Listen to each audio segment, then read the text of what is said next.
वारसा हा राजकीय कारकिर्दीवरनं ठरतो आणि विशेष म्हणजे दोन्ही मुंडे भावंडांची कारकीर्द मोठी आहे.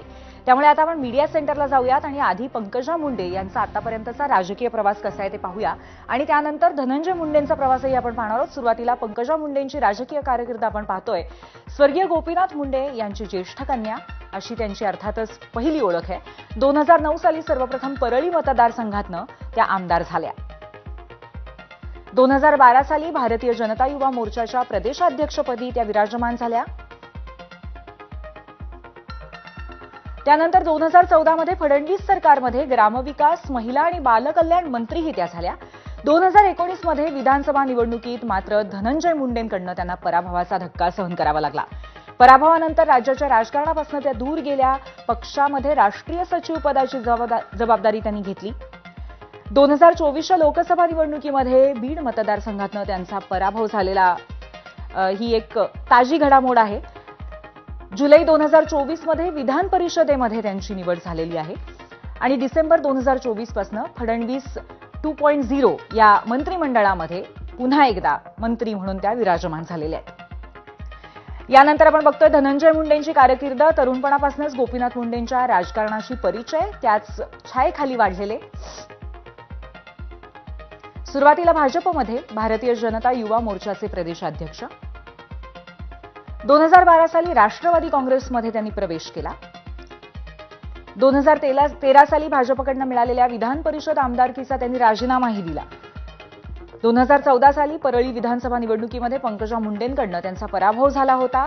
2019 मध्ये परळी विधानसभेमध्ये त्यांचा विजय झाला, अर्थातच पुन्हा एकदा पंकजा मुंडेंच्याच विरोधात, आणि उद्धव ठाकरे सरकारमध्ये त्यांना मंत्रिपदही मिळालं. 2023 मध्ये राष्ट्रवादीतल्या बंडामध्ये ते अजित पवारांसोबत आले. एकनाथ शिंदे यांच्या मंत्रिमंडळामध्ये त्यांना कृषी मंत्रीपद मिळालेलं होतं. 2024 मध्ये परळीतनं दुसऱ्यांदा विधानसभेवरती ते निवडून गेले आणि 15 डिसेंबर 2024ला फडणवीस सरकारमध्ये त्यांना मंत्रिपद मिळालं. 15 डिसेंबर 2024ला हे मंत्रिपद त्यांनी त्याची शपथ ग्रहण केली.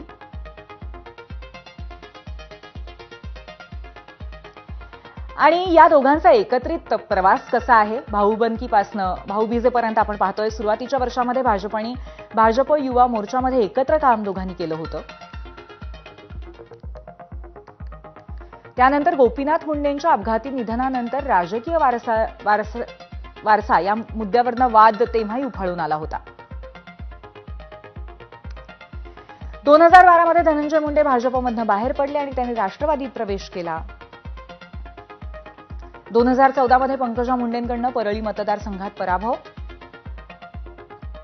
त्यानंतर 2019 मध्ये पराभवाची परतफेड त्यांनी केली. पंकजा मुंडेंच्या विरोधामध्ये विजय मिळाला. 2023 मध्ये अजितदादांच्या बंडानंतर दोघं पुन्हा आता महायुतीमध्ये एकत्र आहेत. म्हणजे एक राजकीय अपरिहार्यता त्यांना एकत्र पुन्हा एकदा घेऊन आलेली आहे. महायुतीमध्ये एकत्र आल्यानंतर अनेकदा एका व्यासपीठावरती ते दिसलेले आहेत. 2024च्या लोकसभा निवडणुकीमध्ये धनंजय मुंडेंकडनं पंकजांचा प्रचारही झालेला होता. धनंजय मुंडेंच्या राजीनाम्यापर्यंत फडणवीस मंत्रिमंडळामध्ये ते एकत्र होते. त्यानंतर अर्थातच धनंजय मुंडेंनी राजीनामा दिला बीडमध्ये झालेल्या सरपंच संतोष देशमुख हत्या प्रकरणाच्या बॅकलॅश नंतर. तर अशा पद्धतीचं अत्यंत रोलर कोस्टर सारखं त्या दोघांचं नातं आहे. पण 0 आवरमध्ये आता आपण आम्ही जो प्रश्न विचारला होता त्या अनुषंगाने प्रतिक्रिया काय आलेल्या आहेत जनसामान्यांच्या त्या पाहूयात. काही वेचक आणि वेधक प्रतिक्रिया मीडिया सेंटरला.